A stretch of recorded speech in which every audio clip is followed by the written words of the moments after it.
लोकसभा चुनाव 2024 के बाद जनपद में पहली बार पूर्व विदेश मंत्री सलमान खुर्शीद के आगमन से राजनीतिक गलियारों में मचा हड़कंप। मिर्जा वसीम के आवास लाल कोठी पर रहा कांग्रेसियों का जमाव बाड़ा। पूर्व विदेश मंत्री सलमान खुर्शीद ने प्रेस वार्ता कर कह दी दिल की बात। प्रेस वार्ता में पूर्व विदेश मंत्री सलमान खुर्शीद फर्रुखाबाद चुनाव परिणाम व एनडीए सरकार पर खड़े किए कई सवाल। तो दोस्तों नमस्कार, मैं इरशाद अली और आप देख रहे हैं यूपी 76 न्यूज़, खबर हमारी दुनिया तक। तो दोस्तों खबर जानने से पहले यदि आपने हमारे चैनल को सब्सक्राइब नहीं किया है तो चैनल को ज़रूर सब्सक्राइब करें, इस खबर को लाइक करें, शेयर करें, कमेंट करें और देखते रहें यूपी 76 न्यूज़। लोकसभा चुनाव 2024 के परिणाम के बाद पूर्व विदेश मंत्री सलमान खुर्शीद का जनपद फर्रुखाबाद में पहली बार आगमन हुआ। सलमान खुर्शीद के जनपद आगमन की मात्र खबर से जनपद की राजनीति गर्मा गई और राजनीति के अलाव में सलमान खुर्शीद की प्रेस वार्ता ने घी का काम किया। आपको बताते चले कि पूर्व विदेश मंत्री सलमान खुर्शीद की प्रेस वार्ता को लेकर ये कयास लगाए जा रहे थे कि प्रेस वार्ता में 2004 के लोकसभा चुनाव का जिक्र होगा, जिसमें सपा प्रत्याशी मुन्नू बाबू ने कांग्रेस प्रत्याशी लुईस खुर्शीद को मात्र 2745 वोटों से हराया था। लोग ये भी कयास लगाए बैठे थे कि प्रेस वार्ता में पूर्व विदेश मंत्री इंडिया गठबंधन प्रत्याशी डॉक्टर नवल किशोर शाक्य की हार को लेकर कोई टिप्पणी करेंगे। लोग ये भी कयास लगाए बैठे थे कि सलमान खुर्शीद जो पेशे से एक वरिष्ठ अधिवक्ता भी हैं, सपा प्रत्याशी द्वारा जिला प्रशासन पर लगाए गए आरोप का समर्थन करेंगे।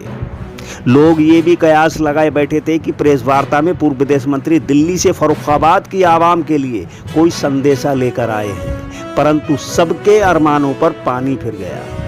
पूर्व विदेश मंत्री सलमान खुर्शीद ने कहा, मुझे हर्ष इस बात का है कि मुझे मौका मिला घर वापस लौटने का और अपने परिवार के बीच में एक बार आकर और कुछ कहने का। कुछ प्रश्न आपके मन में होंगे, आप पूछेंगे, लेकिन जो प्रश्न अक्सर लोगों के मन में होते हैं और जिसको कई बार मुझे जिसका उत्तर देने का अवसर प्राप्त हुआ या आवश्यकता लगी, वो मैं आपसे बात कहता हूँ, फिर उसी में आप जो चाहेंगे आप जोड़ लो। पहली बात ये है, फर्रुखाबाद मेरा घर है और अगर किसी को कभी किसी को ये धोखा रहा हो कि जैसे साधारणतः लोग आते हैं किसी क्षेत्र में चुनाव के संबंध में, चुनाव लड़ने के लिए चुनाव लड़कर वहाँ रहते हैं, हमने ऐसे लोग भी देखे हैं जिनका कोई रिश्ता चुनाव क्षेत्र से नहीं है, तो वो जाकर घर भी खरीद लेते हैं, घर बना लेते हैं ताकि ये संदेश जा सके कि हम यहाँ रहने के लिए आए। अच्छी बात है, इस भावना को जहाँ तक हो सके इस भावना का स्वागत करना चाहिए। लेकिन मैं इसलिए आया हूँ कि मेरा घर है और यहाँ मेरे लोग हैं। 3 पीढ़ी से तो हम जानते हैं, हम संज्ञान ले सकते हैं इस बात का कि 3 पीढ़ी से हम लोग यहाँ से जुड़े हैं। उसमें कौन कितना सफल रहा, कौन कितना सफल अभी भी हो सकता है, वो आगे की बात है। कभी कभी लोग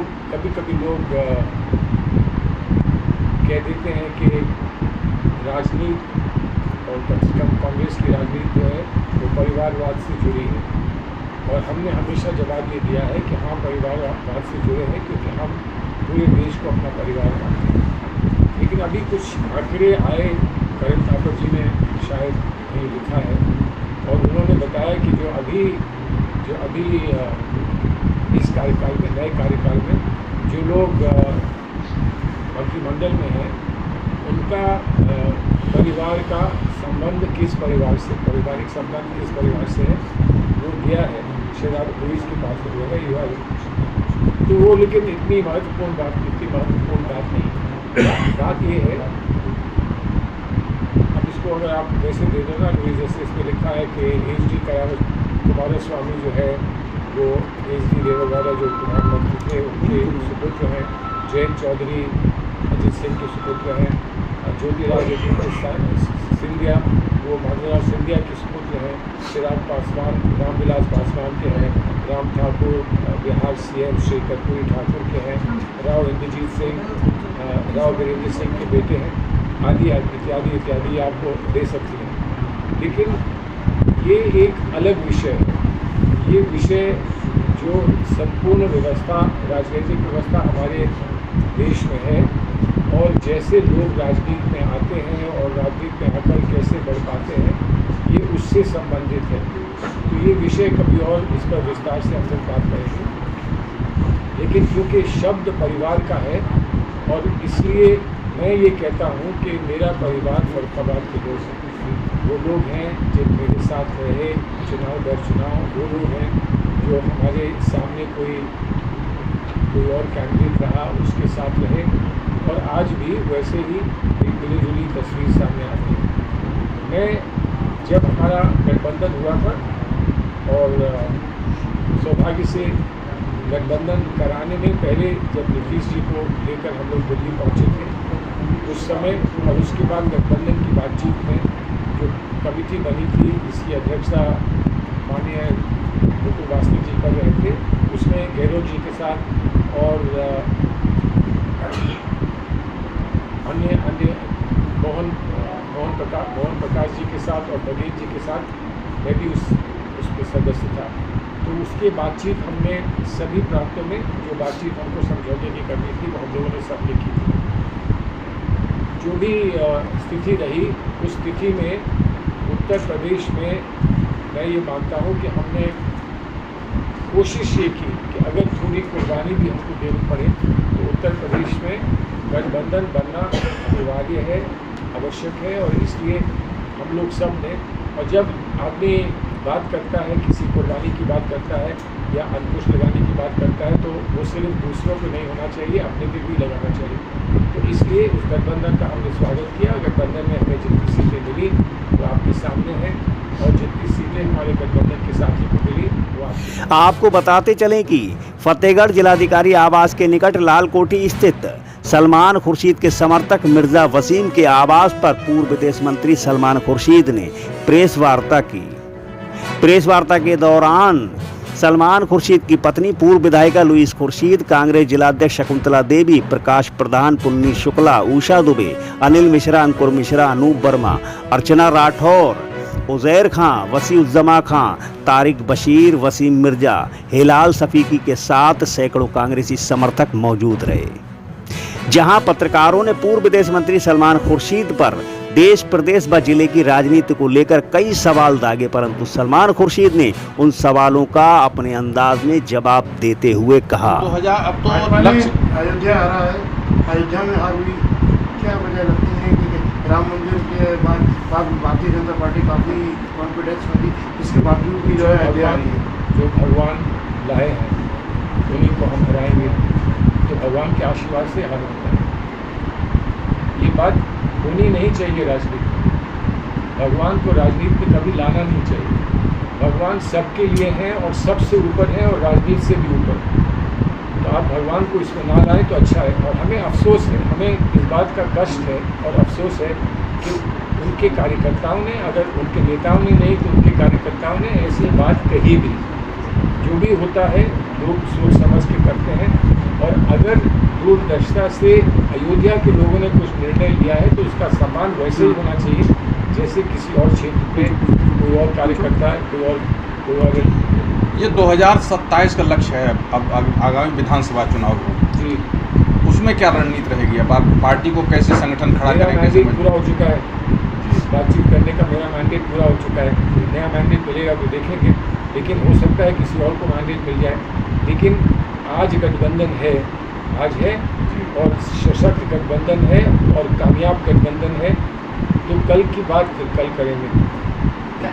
नीति लोकसभा चुनाव का गठबंधन हुआ था, विधानसभा में ये गठबंधन रहेगा क्या? नहीं, गठबंधन नेता करते हैं, हम नहीं करते। हमारे नेता, गठबंधन के सारे नेता एक साथ अभी मिलेंगे, बहुत सारा उनको तय करना है, कुछ बातें उन्हें करनी है, वो सब वो करेंगे। समय समय पर 2 बैठकें उनकी हो चुकी हैं, समय समय पर बैठकें होंगी और उसके बाद आगे क्या करना है वो आपके सामने तस्वीर आएगी। आज मैं कह दूं तो वो उचित नहीं होगा ना कि मुझे इसका ऐसी बात कहने का दिशा निर्देश नहीं है। जब हमें कुछ पता चलेगा तो हम आपको बताएंगे। नीतीश कुमार जी और चंद्रबाबू नायडू ट्रम्प कार्ड कहे जा रहे हैं इस टाइम पर, तो क्या कांग्रेस उस ट्रम्प कार्ड को इस्तेमाल करेगी आने वाले समय में, या उसमें उनका कुछ योगदान रहेगा? ट्रम्प कार्ड तो किसी और के हाथ में है। नहीं, क्या कांग्रेस इस पे? अरे वो किसी और के हाथ में है, अगर वहाँ से निकलेगा तभी तो आप ये सवाल पूछ सकते हैं। अभी तो किसी और के हाथ में है। नहीं तो सर क्या उस आप उनके कार्ड छीनना चाहोगे? नहीं, वो तो हो ही रही राजनीति ना, कि इधर से उधर सांसद जा रहे हैं, विधायक जा रहे नीतीश हैं, जी वो को तो आप राजनीति लेके चल ही आए रही थे। है। नीतीश जी को तो आप लेके आए थे और नहीं, आप लाए थे, लेकिन आप दूसरे पाले में चले गए। क्या कहकर आपकी मीटिंगों में शामिल रहे और क्या कहकर लाए थे और क्यों चले गए, ये तो एक पूरी लंबी कहानी है। सर कुछ शॉर्ट में कुछ बता दीजिए क्यों? कुछ शॉर्ट में नहीं बता सकता हूँ, इसलिए कि वो कहीं और हैं, उनका सम्मानित स्थान उनको मिले और वो वहाँ खुश रहे। मैं यही कह सकता हूँ। मैं ये क्यों कहूँ कि वो खुश नहीं है? नहीं, आप क्या कह के लाए थे उनको? आपने क्या आश्वासन दिया? मैंने उनसे ये कहा था कि इश्क होते होते होता है, आपको याद होगा। महाराष्ट्र में सर फिर एक बार राजनीति गतिविधियां इधर से उधर हो रही हैं, तो क्या कांग्रेस वहां पर नज़र बनाए हुए है? नहीं, देखिए सारी फिल्में आप देख रहे हैं तो वो वहीं की हैं, महाराष्ट्र की हैं, बॉलीवुड की फिल्में हैं, तो उस पर अगर आँख ना रहेगी तो कहाँ रहेगी आँख? फिल्मों पे तो रहेगी ना, वहीं तो सारा ड्रामा होता है, वहीं से सारी कहानी निकलती है, वहीं से सबसे अच्छे कलाकार निकलते हैं। तो अगर ये सारी चीज़ वहाँ है, कहानी भी वहाँ है, खेल भी वहाँ है, कलाकार भी वहीं हैं, तो नज़र तो उन पर रहेगी, रखनी चाहिए, लेकिन अपनी संतुष्टि के लिए। आप तो कलाकार बन नहीं सकते, आप तो उनका जैसा डायलॉग बोल नहीं सकते। मैंने एक दफ़ा डायलॉग यहाँ फरुखाबाद में बोला था तो उस पर केस कर दिया गया था कि डायलॉग मत बोलो। अब की दफ़ा मैं कुछ नहीं बोला, चुप बैठा, तब भी केस कर दिया गया। समझ नहीं आया ये कानून। ये तो सर आपकी काबिलियत है कि लोग आपको मान लीजिए इसी उसमें लेके चलते हैं कि आप जानते हैं वो कुछ होना है नहीं तो देखिए ये कंटेम्प्ट ऑफ कोर्ट हो जाएगा, ये नहीं आप कह सकते हैं। आपको इंतज़ार करना होगा कि कोर्ट का फैसला है, तब आप कुछ कहें, उससे पहले आप ना कहें, क्योंकि अब मुझे डर है कि आप मुझे भी कंटेम्प्ट में कैसे। सर जिस कार्यक्रम में आपने वहाँ वोट जिहाद का नारा दिया गया था, इस चुनाव में वोट जिहाद जिसने दिया उससे पूछिए। हमारी भाषा जो है, उस भाषा में अगर ऐसा कुछ है तो आप ज़रूर बताएं मुझे। लेकिन मैंने जब मेरी तो शिकायत ये है कि मैंने कुछ नहीं कहा, मैंने इतना भी नहीं शायद कहा कि हम संघर्ष में हैं। मैंने तो सिर्फ ये कहा कि हम एक कार्यकर्ता आपके सामने आया है, एक होनहार कैंडिडेट आपके सामने आया है, मैं उसके समर्थन में यहाँ आया हूँ। रोज़ नहीं रह पाऊँगा, आज मैं समर्थन में आया हूँ। समर्थन देना तो इतनी बड़ी भलामंदी कि मुकदमा उस पर ठोक दिया गया, तो फिर आदमी कोई कुछ कहेगा नहीं। प्रॉब्लम कुछ कहने का नहीं है, प्रॉब्लम चुप रहने का है कि आप चुप क्यों रहे, तो इसलिए मुकदमा ठोक दिया गया। तो अब ज़रा इसको ठीक से तो सर हम लोग भी ये चाहते हैं कुछ आप बोल नहीं रहे हैं सर। आज पता नहीं क्यों आपकी तबीयत नहीं ठीक है या कुछ आ नहीं रहा सर, कुछ लाइमलाइट में आपके स्तर का नहीं आ रहा सर, मज़ा नहीं आ रहा कसम से सर। कुछ ऐसा दीजिए जो राष्ट्रपति ट्रम्प पर कुछ कह। हाँ कुछ ऐसा करिए कि जो आने वाली राजनीति में सर एक नया पेज हो और वो सामने आए आगे। देखिए पेज तो सारे सामने आ गए, अब किस पेज का कौन क्या उपयोग करता है ये समय सर वही उपयोग में से एक उपयोग हम भी चाह रहे हैं कि हमारे फर्रुखाबाद से ये उपयोग आ जाए तो बहुत बढ़िया स्टोरी बन जाए। स्टोरी में एक अच्छी चीज़ हो जाती है। सर के मुंह से निकली हुई बात नेशनल लेवल पर जाती है। ये सारी समस्या है। सर मुझसे हमारी जो नीस है, जो भतीजी है, उन्होंने एक दफ़ा बात की उसके बाद, उस प्रकरण के बाद, और उन्होंने कहा कि मैं तो ये ऐसी बातें रोज़ कहती हूँ, लेकिन कोई उसका संज्ञान ही नहीं लेता। वो आप थे ना वहाँ पे, इसलिए बैठे थे तो इसलिए मसला आपको बधाई कि अब आपकी बात तो प्रधानमंत्री मोदी तक पहुँच गई। आपको ये भी बताते चलें कि सलमान खुर्शीद ने कहा कि फर्रुखाबाद हमारा घर है और हम अपने घर अपने लोगों से मिलने आते रहते हैं और ये दौरा भी उन्हीं दौरों जैसा है। फर्रुखाबाद आने का कोई विशेष कारण नहीं है, पत्रकारों ने कई ऐसे सवाल किए, परंतु सलमान खुर्शीद ने सभी सवालों का जवाब ऐसा दिया कि माहौल ठहाकों में बदल गया। आपको बता दें कि पूर्व विदेश मंत्री ने बताया कि चुनाव में हुई धांधली के मामले में सपा प्रत्याशी ने उनसे किसी भी प्रकार का संपर्क नहीं किया और ना ही कोई सलाह मांगी। उन्होंने तीसरी बार मोदी के प्रधानमंत्री बनने पर बैसाखियों वाली सरकार कहा। उन्होंने कहा कि इस बार जनता ने भाजपा को आईना दिखाया है। उन्होंने अयोध्या हारने पर भी तंज कसा और फर्रुखाबाद सीट हारने पर अफसोस जाहिर किया। आपको ये भी बताते चलें कि प्रेस वार्ता खत्म होने के पश्चात कांग्रेसी नेता फर्रुखाबाद के लोकसभा चुनाव 2004 का जिक्र करते पाए गए, जिसमें सपा व कांग्रेस प्रत्याशी के बीच काफी करीबी मुकाबला हुआ था और मतगणना के अंत में कांग्रेस प्रत्याशी लुईस खुर्शीद की जीत की मिठाइयां बंट गईं। परंतु कुछ देर में खबर आई कि सपा के प्रत्याशी चंद्रभूषण सिंह मुन्नू बाबू ने कांग्रेस प्रत्याशी लुईस खुर्शीद को मात्र 2745 वोटों से हराकर जीत हासिल कर ली है, जिसके बाद 2024 लोकसभा चुनाव जैसा हंगामा हुआ और कांग्रेसी नेता व समर्थक सड़कों पर उतर आए। दबी जुबान में कांग्रेसी नेता कहते पाए गए, वो कल था ये आज है। वक्त आता जाता रहता है और कांग्रेसियों ने मंद मुस्कान के साथ पूर्व विदेश मंत्री सलमान खुर्शीद की ओर इशारा करते हुए कहा कि टाइगर अभी जिंदा है। तो दोस्तों जुड़े रहिए हमारे साथ और देखते रहिए यूपी 76 न्यूज़, क्योंकि खबर हमारी दुनिया तक। और हम जल्द लौटेंगे किसी दूसरी खबर में। तब तक के लिए जय हिंद।